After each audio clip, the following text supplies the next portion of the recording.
Halo guys, Assalamualaikum warahmatullahi wabarakatuh. Apa kabar? Semoga teman-teman dalam keadaan sehat walafiat. Salam buat keluarga teman-teman di rumah. Salam sepak bola.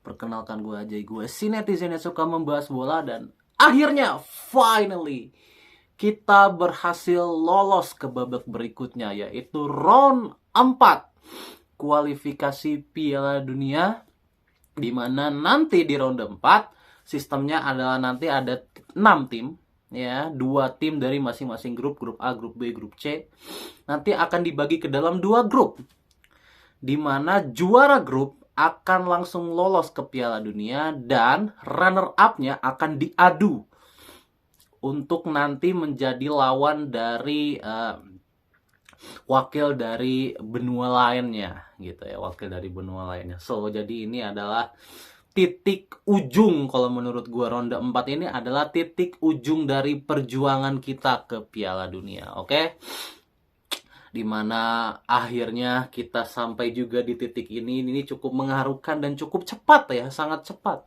cukup mengharukan dan sangat cepat, dimana kita tahu kita memulai semua ini benar-benar dari bawah, sangat dari bawah, dimana kita memulai perjuangan ini dari round 1, bayangkan, karena ranking FIFA kita sangat rendah di saat itu.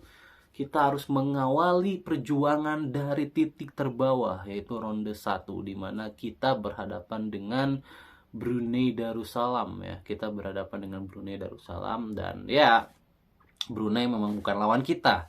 Kita berhasil mengalahkan Brunei dengan agregat 12-0 dan melaju ke babak selanjutnya, di mana di babak berikutnya kita berhadapan dengan Vietnam, Irak, dan juga Filipina, di mana lawan terberat kita atau kompetitor utama kita tentu saja Vietnam, karena kita belum waktu itu ya, kita belum menganggap Irak lawan yang sepadan di saat itu, karena Irak masih satu level lah di atas gitu ya.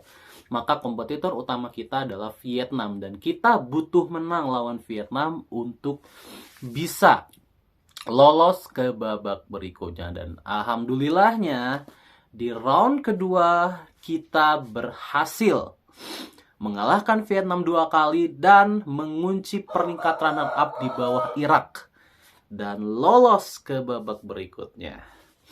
Namun tantangan kembali datang, di mana kita mendapat grup yang super sulit. Grup, bahkan bisa gue bilang grup yang paling sulit dari grup B ataupun grup A. Kita hadir di grup C dengan 3 langganan Piala Dunia. Jepang, yang sekarang adalah tim terkuat di Asia saat ini.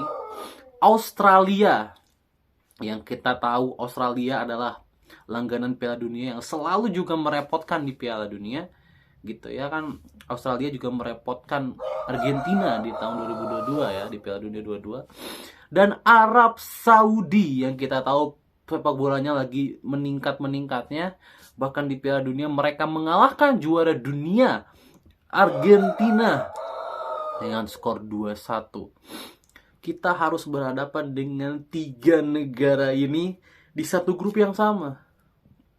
Kita harus berhadapan dengan 3 negara ini. Di sampingnya ada Bahrain dan juga Cina. Nah, bisa gue bilang kompetitor utama kita adalah Bahrain dan Cina, karena selevelnya kita dengan mereka. Bahrain dan Cina, kita selevelnya tuh dengan mereka. Jadi tugas utama kita untuk bisa lolos ke babak berikutnya adalah mengalahkan Bahrain dan Cina. Namun di perjalanannya ternyata waktu itu kan masih dipegang Sintayong ya. Timnas ini memberikan impresi yang luar biasa kalau menurut gua, karena kita berhasil menahan Arab Saudi dan berhasil menahan imbang Australia di 2 laga awal. Itu membuat poin kita 2. Kita mendapat 2 poin dari 2 negara besar, dan itu membuat kepercayaan diri dari tim ini juga tumbuh. Kenapa? Karena kita deserve untuk bisa bersaing di grup ini. Ternyata kita deserve.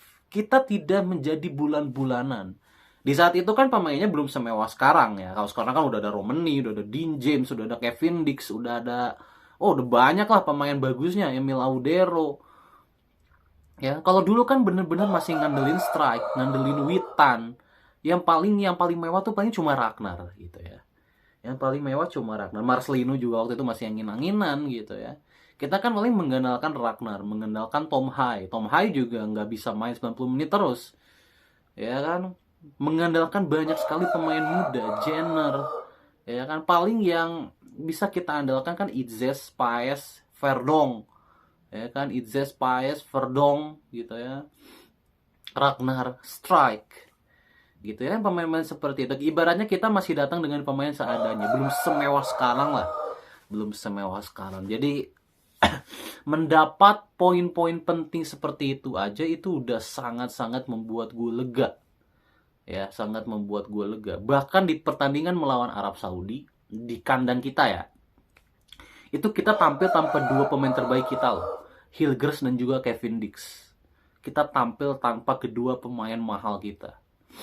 Tapi kita menang melawan Arab Saudi.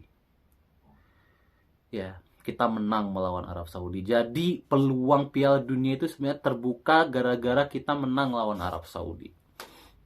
Makanya sekali lagi gue tuh sangat impress sebenarnya dengan Sintayong gitu. Kalau kalian bandingkan, ini sekali lagi ini pendapat pribadi gue.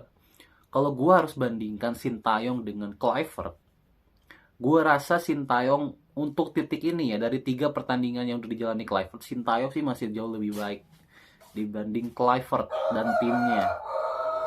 Karena Sintayong itu bisa memaksimalkan potensi pemain yang dia punya. Ya, serendah-rendahnya potensi pemain yang dia punya, tapi dia bisa maksimalkan. Itu yang dilakukan oleh Sintayong. Cuman PR dari Sintayong ini pertama adalah komunikasi, yang kedua ini adalah dia ini maksudnya Asian value-nya tuh masih kelihatan gitu. Dia meremehkan Cina gitu ya. Dia tuh bener-bener akan bekerja keras kalau kondisinya sedang serius. Tapi ketika menghadapi Cina itu menurut gue ada blunder terbesar dari Sintayong. Sintayong sudah diganti, kita harus move on, dan sekarang eranya Kluivert. Dan menurut gue 3 game ini Kluivert belum membuktikan sih.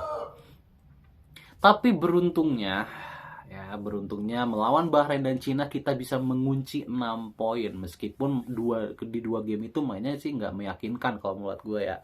Untuk level pemain yang sekarang sangat mewah menurut gue. Dia belum bisa, tim Patrick Kluivert itu belum bisa memaksimalkan seluruh potensi pemain yang ada. Belum bisa kalau menurut gue. Dia punya Dean James padahal. Ya, Kluivert itu punya Dean James loh. Kluivert itu punya Kevin Dix. Kluivert itu punya Tom Hai. Ya, Kluivert itu punya yang namanya Ragnar Oratmangun. Tapi belum ada yang bisa maksimal di tangan Kluivert kalau menurut gue. Bahkan oleh Romani pun menurut gue belum bisa dimaksimalkan dengan sempurna oleh Kluivert ya. Romani ini pemain yang luar biasa padahal. Untuk level Asia sih dia one of the best ya. Dia punya skill, dia punya finishing yang klinis gitu ya. Kemudian dia juga punya power, tinggi badan yang juga sangat baik gitu ya. Tapi kelihatan Romani masih bekerja keras sendirian di depan, ya cukup kasihan ya. Gitu. Jadi ini adalah hasil yang patut untuk disyukuri. Akhirnya setelah perjuangan dari titik terbawah, akhirnya kita lolos ke ronde 4 dengan berbagai transformasi yang dilakukan oleh PSSI, berbagai perubahan ya, sampai sekarang kan timnya berubah-berubah terus ya. Nah, sekarang kita sudah ada di titik ujung perjuangan. Gua harapkan kita benar-benar bisa lolos ke Piala Dunia. Ya, kita sekarang udah lolos ke ronde 4, dan ronde 4 akan dilakukan di bulan Oktober, teman-teman. Masih lama. Ya, jadi masih ada Juli, Agustus, September, Oktober, masih ada 4 bulan ya. Jadi kita lihat apakah akan ada naturalisasi baru yang akan datang. Karena ternyata ini sebenarnya sedikitnya masih belum cukup ya.